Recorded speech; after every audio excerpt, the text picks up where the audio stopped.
Welcome to Improv Noob. I'm your host, Jason Frankovitz, and this is the podcast where we find out about how people learned improv. With me is my wonderful special guest, Stacey Hallal. Welcome, Stacey. Hi, thanks for having me. Absolutely. I'm super stoked that you have the time to do this with me.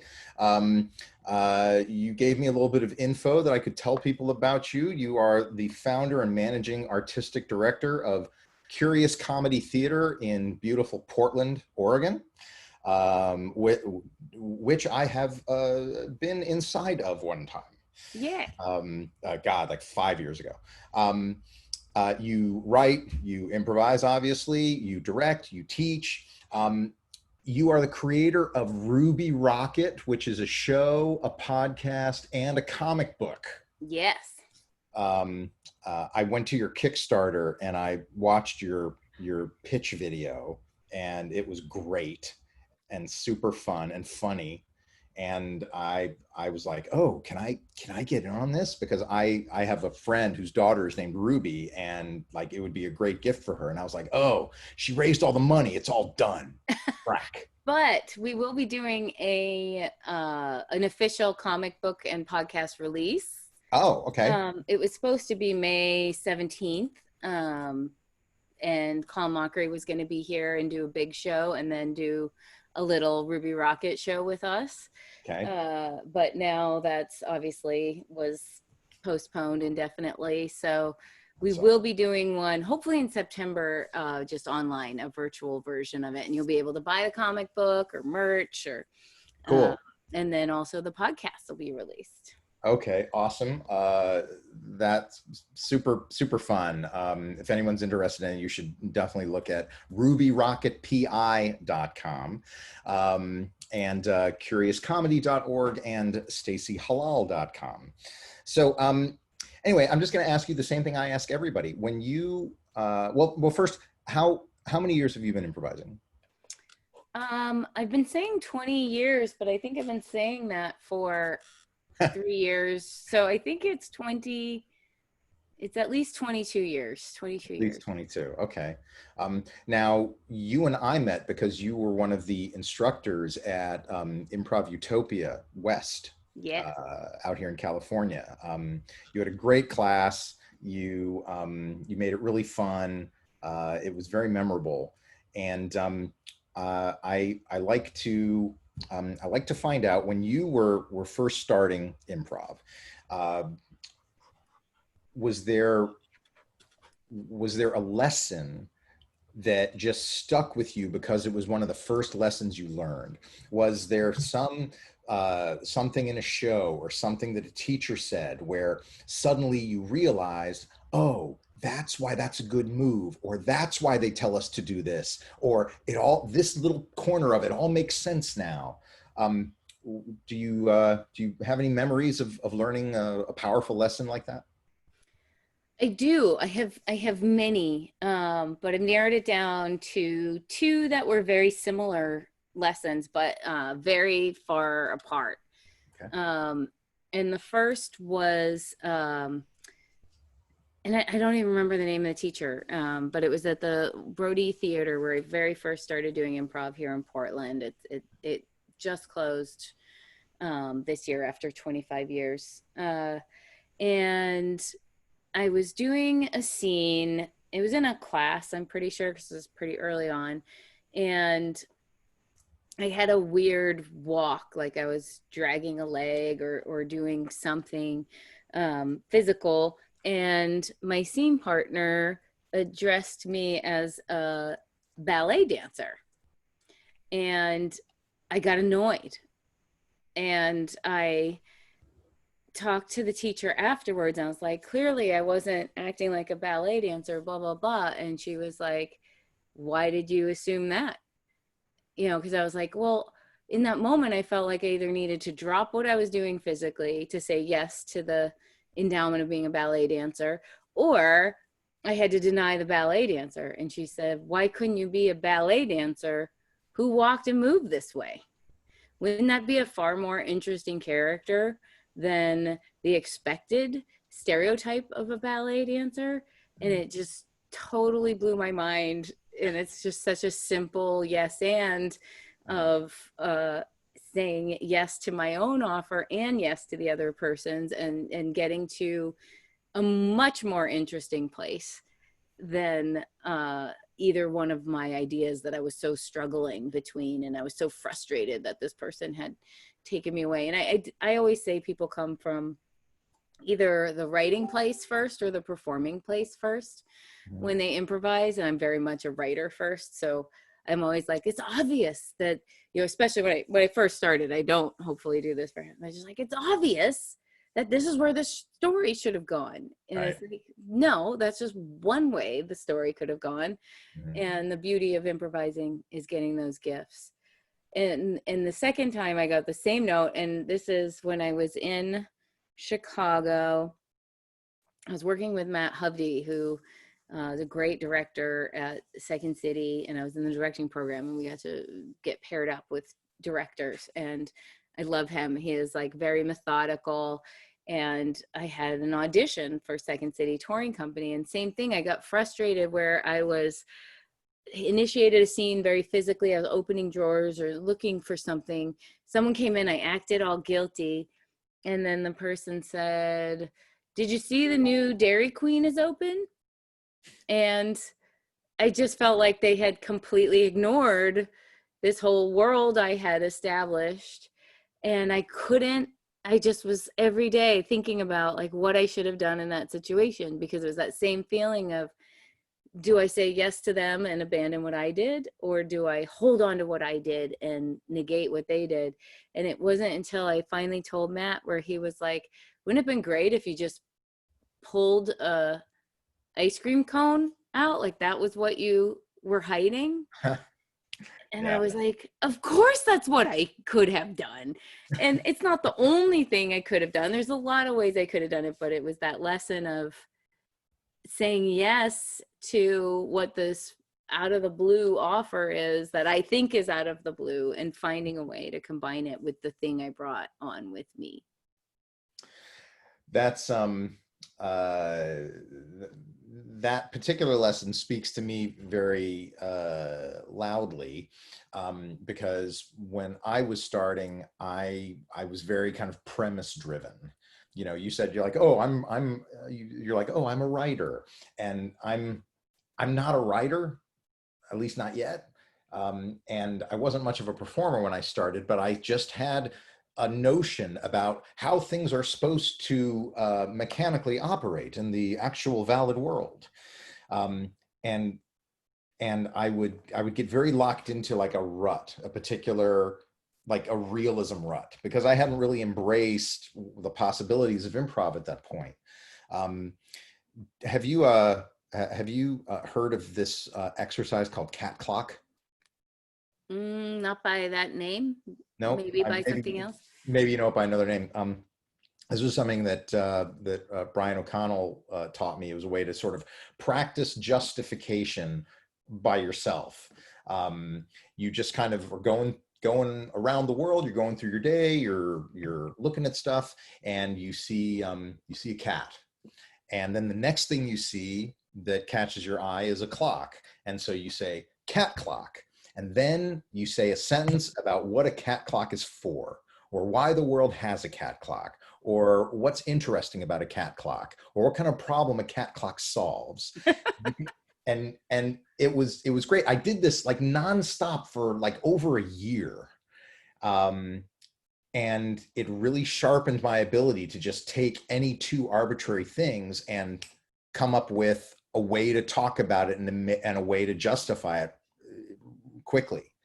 Um, and that reminds me of what you were talking about with this lesson. Yeah. And first of all, I don't think people are literally already a performer or writer. I mean it more in like a writer's mind. Hmm. So I would say a premise brain, somebody who's really good at identifying premises and heightening, like that is definitely from a writer's place. And also who feels like this is how this should be, or there is an obvious way, I think is more writer, whereas performer based people care less about the logic of things. But Yeah, that sounds like it sounds like a great exercise. As a teacher, what I get, oh, and I wasn't there for the lesson, and Brian's great. So my concern would be like, you don't have to justify it right away necessarily either, right? I could have just kept acting guilty and then discovered it later and just not let the surprise make me a deer in headlights and just Mhm. have faith that it would all come together. And I love that exercise because what it makes me think is that it's not just justifying, it's in being inspired by it. Yeah. Like cat plus clock, like cat clock, as soon as you said like those questions, I was thinking, oh, it's a present for an old lady, or it's a, so it started to inspire ideas that I wouldn't have gotten to if it was just a cat or just a clock, right? Mhm. So Mhm. sounds like in your neighborhood you could use a cat clock. Yes. Before we started taping, I was telling you about the billions of cats that have realized that my wife and I are suckers, and will just give them endless amounts of food to our financial detriment forever. Um, but yeah, I hear what you're saying. It does. You don't have to immediately leap at the justification. There's lots of reasons why letting something simmer can be more interesting, or can like introduce new nuances and new things to explore. I think the reason why he wanted that exercise for me was just to kind of get some reps, Yeah, just to kind of get away from this like super logical, super linear, super totally. kind of like robot style of play.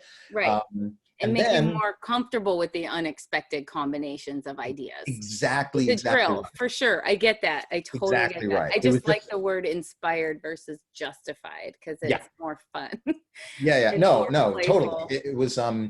It was just, I think for me, about like, okay, I know I can do a quick draw. I can do a quick draw, but I don't have to do a quick draw. If I know I can quick draw, I can decide to do it later. In the meanwhile, I'll just kind of let it wash over me and see Totally. what becomes of it. Totally. And letting it sit and simmer gives you an opportunity to create more tension.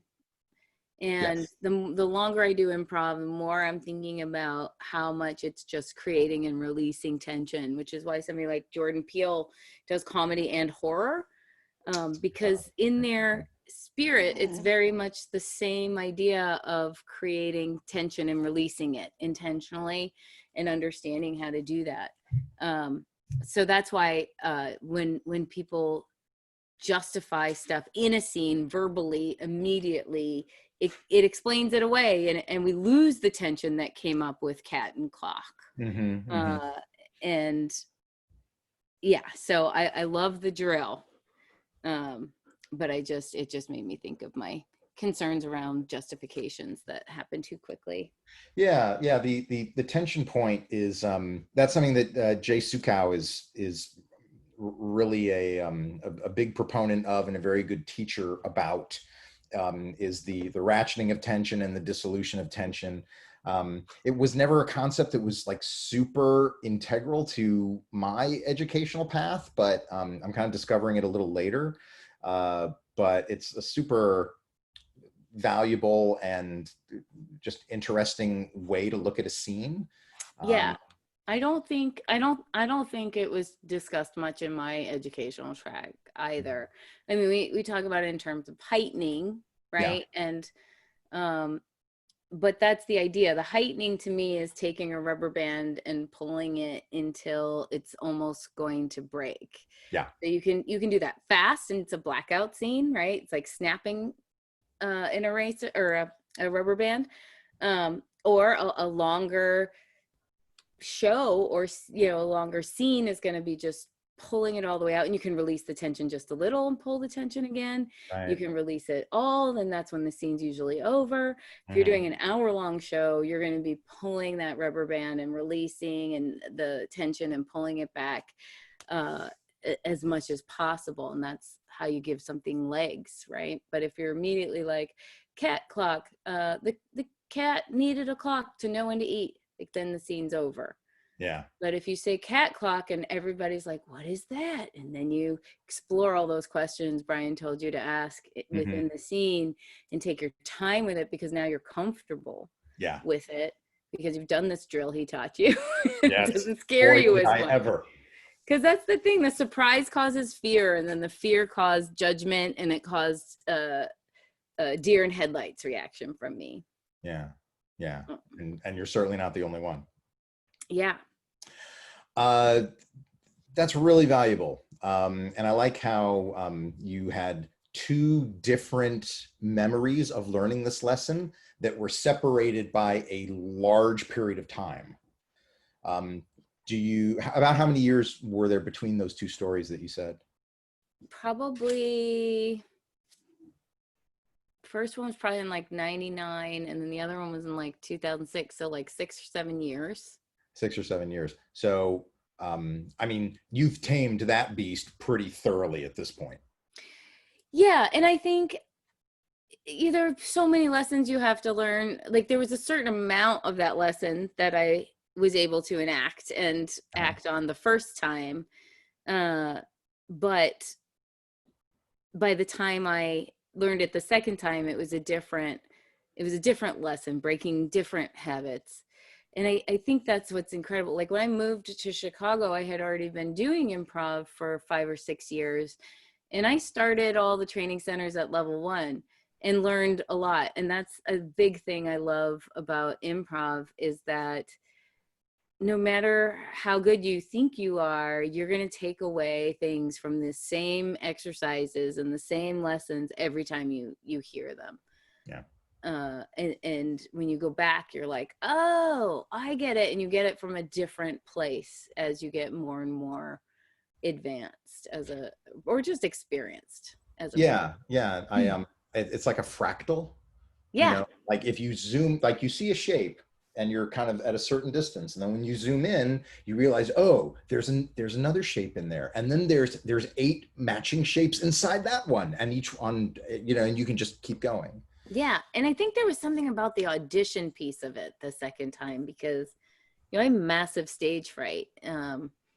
When I first started improvising, and then when I started doing sketch, and I started doing stand-up, and then anything musical, I thought once you got over stage fright, like you were over it. I didn't realize your brain will finally slice what's now safe and what isn't over time. Oh, okay. But anyway, I had massive stage fright. And by the time I went to Chicago, I didn't have it so much in terms of performing, but like things like auditions, anywhere I sensed I was being judged, it would be triggered all over again. Sure. Yeah. I am, I do some voiceover, and anymore people are just doing VO from home, but I used to sometimes go in for voice auditions, and yeah, you feel nervous. I did. Yeah. So, and then I regress. Like the first time my parents came and saw me, my parents were not initially supportive. Later in their years and my years, they totally turned around and were incredibly supportive. But at first they were not at all. And so I had been doing improv for, I don't know, 5 years before they ever came to a show. And I was in Florida for we weren't even in the same state, so that was a factor. But I was in Florida doing a festival, and I almost didn't even tell them that I was there doing shows. And then, of course, I couldn't not see them. So then, I eventually told them, and they came to the show. And the first show they saw, I just regressed by years, and my hands because they were watching you. Yeah. Yeah. Yeah, and we were in a duo, and thank goodness, Deanna Moffat totally crushed it. And my parents started to understand like what we were doing, and that was just when they started to turn and be more open. Even though I had what I thought was a terrible show, they were suddenly like, "Oh, this is fun, and she's having fun, and she loves it," and they really came around. But I was consumed by stage fright symptoms. Well, you don't have it anymore. Well, thanks. Sometimes I do. I think I'm better at not showing it, which is, the other thing that I think improv is so great for, whether you're doing public speaking or we started training police officers, because I thought that getting over stage fright meant I would learn not to be scared. Right. But what it actually taught me doing improv and doing performances is how to have my wits about me while triggered into fight or flight. Right. So the fight or flight still happens. Hmm. It's just now in that world, I have a little more grounding, and I can perceive things better, and I can react better, and I'm less stunted by the fear. Yeah, yeah. It's you know, bravery isn't the absence of fear. Bravery is being afraid but doing it anyway. Yeah. Yeah. And I think that's the same exact thing of when people are like talent. And I think it's a reason why performers often come from chaotic backgrounds. Mm, Like people were like, oh, they're just a natural born performer. And it's like, well, that person has had to learn to function in chaos right. earlier just because of their Just to home life. survive. Yeah. Yeah. Yeah. So it's interesting. I think what people think is talent, just natural born talent, is just a little more experience functioning in an altered state of mind. That is interesting. You think they're talented. They're merely trying to cope. Yeah. Right.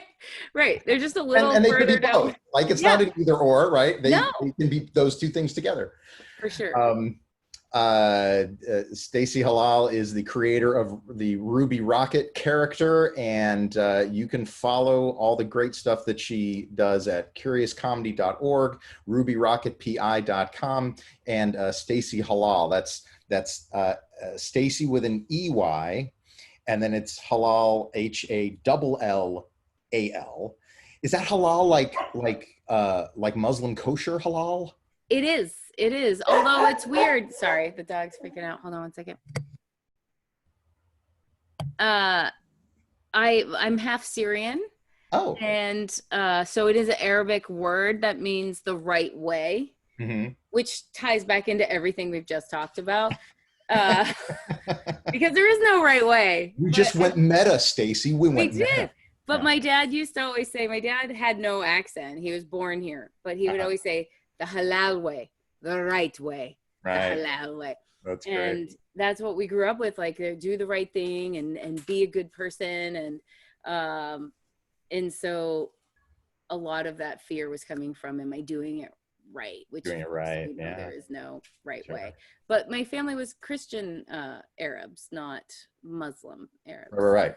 Yeah, not that matters, Um, but just in terms of the word. yeah, totally. No, there's the people are like, oh, Lebanon, it's all Muslim. No, no, it ain't. There's all variety of people there. Yeah, particularly Lebanon and Syria Yeah. had a lot, and basically my family was refugees from Turkey at the time, and Oh. they were oppressing a lot of Christian Arabs and capturing the kids. And like I grew up with stories of great uncles being captured by the Turkish army and escaping and crossing the desert and stuff. It's pretty crazy. Jeez.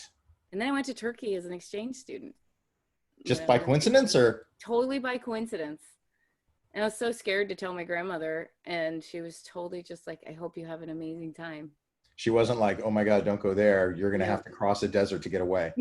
Nope. No like hate, no resentment, no, she was just all love. That's great. Awesome. That's great.